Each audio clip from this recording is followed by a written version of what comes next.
Hello guys, എന്തൊക്കെയുണ്ട് വിശേഷം? ഇന്ന് നമ്മൾ താളികറിയാണ് ഉണ്ടാക്കാൻ പോകുന്നത്.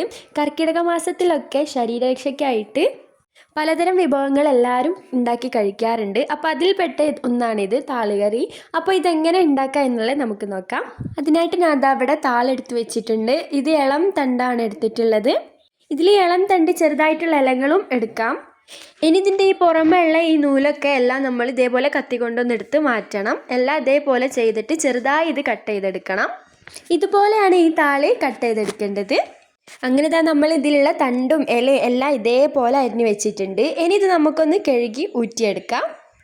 അങ്ങനെ നമ്മൾ കഴുകി ഊറ്റി വെച്ച താളില്ലേ, അതൊരു കുക്കറിലേക്ക് ഇട്ട് കൊടുക്കുക. എന്നിട്ട് അതിലേക്ക് ഒരു 1/4 ടീസ്പൂൺ മഞ്ഞൾപ്പൊടിയും ആവശ്യത്തിന് ഉപ്പും ഇട്ടിട്ട് ഒരു 2 വിസിലടുപ്പിക്കുക. വെള്ളം തീരെ ഒഴിക്കേണ്ട. ഞാൻ ഇപ്പോൾ ഇതിൽ വെള്ളം ഒഴിക്കാണ്ട് തന്നെ ഇതിൽ ഇതേപോലെ വെള്ളം വന്നിരിക്കുന്നത്. അപ്പോൾ വെള്ളം ഒഴിക്കേണ്ട ആവശ്യമില്ല. ഇനി ഇതേപോലെ ഒരു ചെറിയ കഷ്ണം പുളി എടുത്തിട്ട് അതിലേക്ക് ചൂടുള്ള വെള്ളം ഒഴിച്ചിട്ട് അതൊന്ന് പിഴിഞ്ഞെടുക്കണം. എന്നിട്ട് ഈ പിഴിഞ്ഞ് കിട്ടിയ അതിൻ്റെ നീരില്ലേ, അതെന്താക്കുക, നമുക്കിതിലേക്ക് ഒഴിച്ചു കൊടുക്കാം. ഇനി ഇത് നല്ലപോലെ ഒന്ന് ഇളക്കിയെടുക്കാം.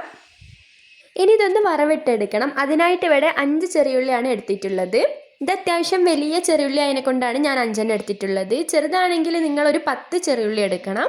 ഇനി ഒരു വലിയൊരു ചുള വെളുത്തുള്ളി എടുക്കുക. ഇനി നമുക്കിതിലേക്ക് എരിവിനനുസരിച്ച് കാന്താരി എടുക്കാം. ഇതിൽ കാന്താരി ചേർക്കുന്നതാണ് ഏറ്റവും നല്ലത്. അപ്പം ഞാൻ ഇവിടെ എരിവിനനുസരിച്ച് ഒരു 12 കാന്താരിയാണ് എടുത്തിട്ടുള്ളത്. ഇനി വറവിട്ടെടുക്കാം. അതിനായിട്ടൊരു ചട്ടി വെച്ച് അതിലേക്കൊരു 2 ടേബിൾ സ്പൂൺ വെളിച്ചെണ്ണ ഒഴിച്ചു കൊടുക്കാം. വെളിച്ചെണ്ണ ചൂടായി വരുന്ന ടൈമിൽ ഇതിലേക്ക് നമ്മൾ വെളുത്തുള്ളിയൊക്കെ അരിഞ്ഞ് വെച്ചില്ലേ, അത് ഇട്ട് കൊടുക്കുക. അതേപോലെ തന്നെ ചെറിയുള്ളിയും പിന്നെ കാന്താരി ചതച്ചതും ഇട്ട് കൊടുക്കാം. ഇനി ഇത് നല്ല പോലെ ഒന്ന് വഴറ്റി മൂപ്പിച്ചെടുക്കണം.